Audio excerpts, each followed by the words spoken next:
Hi, welcome back guys, this is your friend, Mr. Fused Fiction Hub, bringing you another amazing story. This is the next part of the story, 2 Feet Short by Garrett Wellist. Chapter 5. Toshinori and Izuku made their way back toward the student dorms to retrieve the green-haired man's blanket and toiletries. Coming back from picking the blonde's backpack, the two quietly slipped into the dorm. Neither wanted to interrupt the entire class from their studies or sleep, so they took the stealthy way in, which was just being quiet while walking through the front door. They would probably have to work on stealth later. Once the door was shut, the entirety of Class 1A stopped moving and started with a mixture of shocked and worried glances. A few hid unidentifiable objects and banners behind their backs. Young Sarah spoke first. We, didn't expect you to come back so soon. A nervous laugh followed. Toshinori tilted his head to the side, letting a small smirk cross his lips. What were these amazing students planning? Young Ashido, having seemed to fully recover from her earlier ailment, smiled enthusiastically.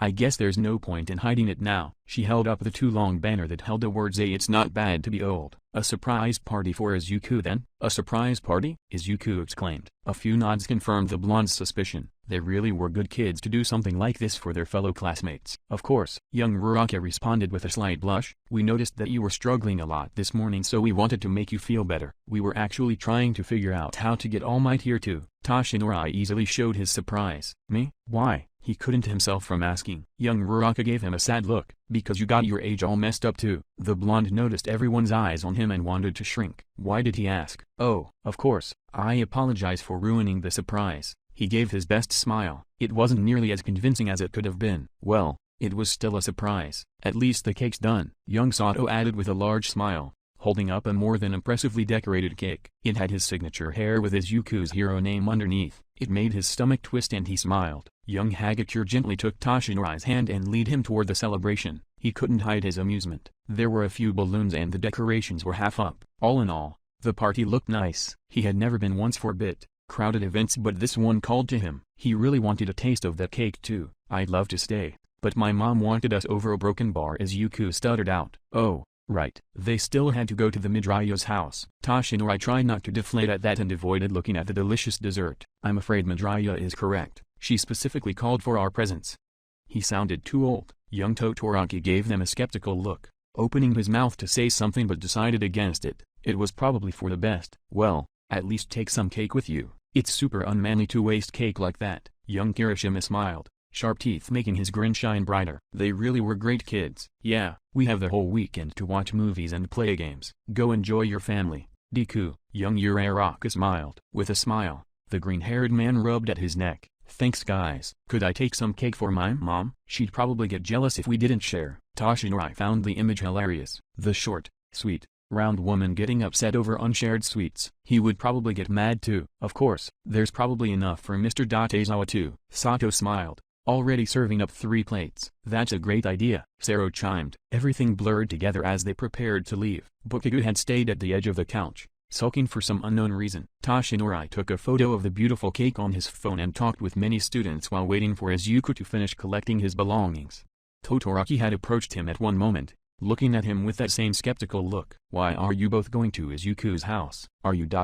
family? He said it like a drug dealer would pass on a plastic bag of white powder. Bad comparison. Family? Number. She simply wanted to include me for the same reason you students did for this party. He assumed it was for that reason and less for the promise he made to her weeks ago to raise her son with her. Are you sure? He was obviously hinting at something. I'm ready, Izuku called, saving him from young Todoroki's quizzing stare. He struggled to balance 3 plates, a backpack and an All Might-themed blanket in his arms. Toshinori took the plates to save his boy from the trouble and walked toward the door of the dorms with him. The many students waved, said their goodbyes, young Ida chopping the poor air violently, and they made their leave. A car sat outside of the front gate, the Asin bowl pressed onto the hood, and Yamada stood by the side door, pointing his finger guns at them. Hey, my favorite listeners, have fun with the party? How did you know they had a party? Izuku asked. They asked for a speaker to play some jams. He pulled open the door and slid in, Toshinori and Izuku following his lead. The ride there was relatively quiet, beside the music playing from the radio. The sun had already set by the time they got to the apartment building. It was a nice night.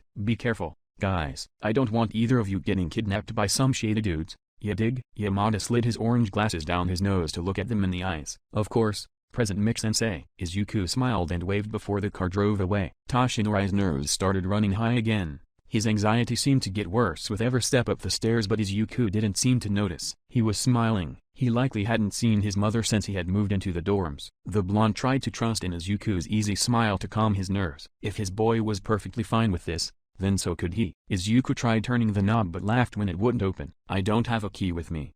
I guess I'll knock. He then knocked on the door and not a second later it opened. Inko Midoriya's worried expression disappeared into a bright smile.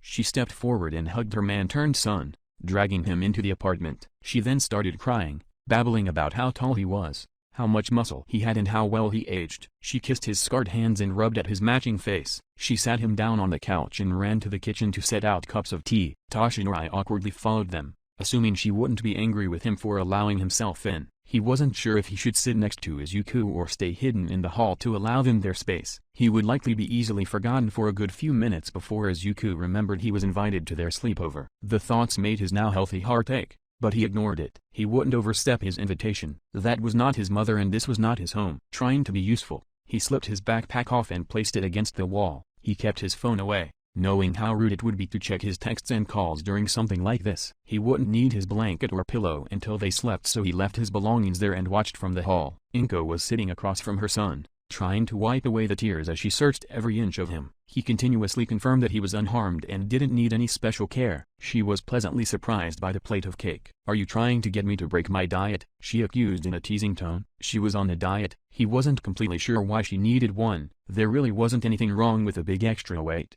right? No, it's just that Sato made us cake to help cheer us up, but we couldn't stay for the rest of the party because I wanted to visit you. He smiled. I couldn't grab a fork though. She laughed and stood up again, grabbing a fork from the kitchen and sat down once again. I'm not the only one who got cake, am I? She seemed to have noticed Izuku's lack of dessert.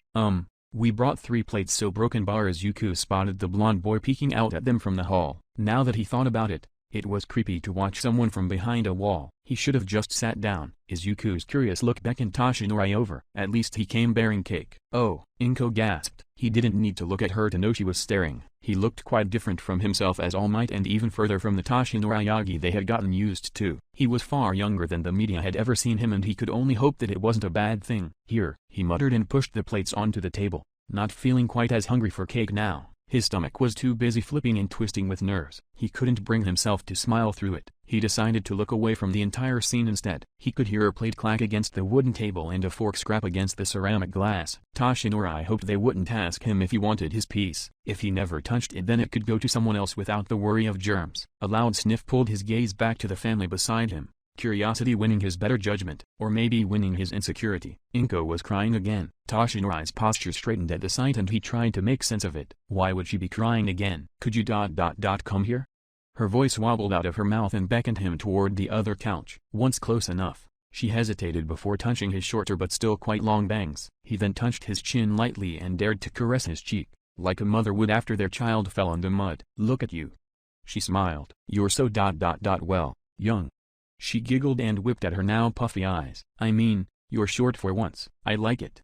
He laughed with her this time. And you're so She paused, kneading her lip between her lip before continuing. You're healthy. She started sobbing again and his eyes stung. Haven't you cried enough for a day? He scolded himself. He swallowed the lump in his throat and nodded. Maybe it's an apology for any neck pains I might have caused. Laughing felt good. It made his aching heart hurt a little bit less and the sting in his eyes numb over. It made his mind less foggy. He hadn't noticed Izuku get up until he was kneeling next to the two of them with a sober smile. He can eat whatever he wants now, Mom. He didn't have to live off of tea and rice like he usually does. The way Izuku spoke made Toshinori's heart squeeze. He wasn't the only one affected by his illness. These beautiful people cared about him, wanted him to be healthy. It made the stain behind his eyes worse. Izuku pulled him close, wrapping his strong arms around his small head and cried into his shirt. The blonde was grateful for the man's unruly hair to hide the single wet stream leaking from his eyes. A sobbing Inko joined their hug, pressing her equally warm and considerably softer arms around the two. No one was completely sure how long they sat there,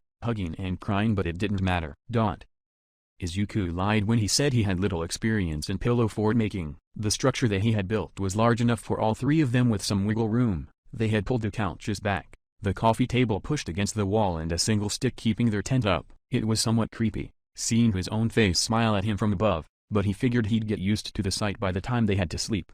There were exactly 3 pillows to sleep on and Inko even slid an air mattress under their fort. Against their pleas for her to join, She insisted it was too inappropriate. Neither boy really understood, but she retreated to her room before either could argue. Izuku wore fitting pajamas and Toshinori was back in his oversized shirt and boxers. The uniforms were movable but not comfortable to sleep in by choice. "Hey, maybe we could stay up playing those old video games you told me about," Toshinori suggested. "I don't know where Mom hid the console, but we could ask." "It's only 8 o'clock. Izuku crawled from the fort, desperately trying not to ruin it. Toshinori peeked his head out to watch the man walk to his mother's room like a kid would after having a nightmare. The thought made him giggle. Waking up the poor woman for video games wasn't a very far-off scenario. After a while, an excited Izuku and a sleepy Inko walked back into the living room and a side closet door opened. She sighed after attempting to grab the machine and asked for Izuku's help. He easily pulled it down and she handed him the TV remote with a slight glare. "Don't stay up too late, Izuku. You still have school tomorrow and I don't want All Might falling asleep in classes either." She waddled back to her room and shut the door. Toshinori felt slightly bad for bothering her. He crawled out of the fort and helped Izuku hook the system up to the TV, and they both sat in the opening of their blanket home. They played old games Toshinori remembered coming out when he was young and a few newer ones. The blonde liked the one with all the different game characters. Super Brawler Boys, something along those lines. He liked playing the Fat Penguin. Izuku liked the Plumbers more. By the time they stopped to sleep, it was well beyond bedtime. He was going to regret it in the morning. But for the night, he was filled with a light feeling. Izuku turned off the lights and fell onto the air mattress, pushing Toshinori into the air a few inches. They both found it way funnier than it actually was. They laughed until they couldn't breathe, and whenever they tried to talk again, the laughter choked their words. Tears came in with Inko's grumpy complaint. They finally got a grip on themselves and settled down to sleep. Toshinori fell asleep with a soft smile, listening to Izuku's old man snoring. Thanks for listening to this tale. Make sure you comment, like and subscribe, and have a wonderful day.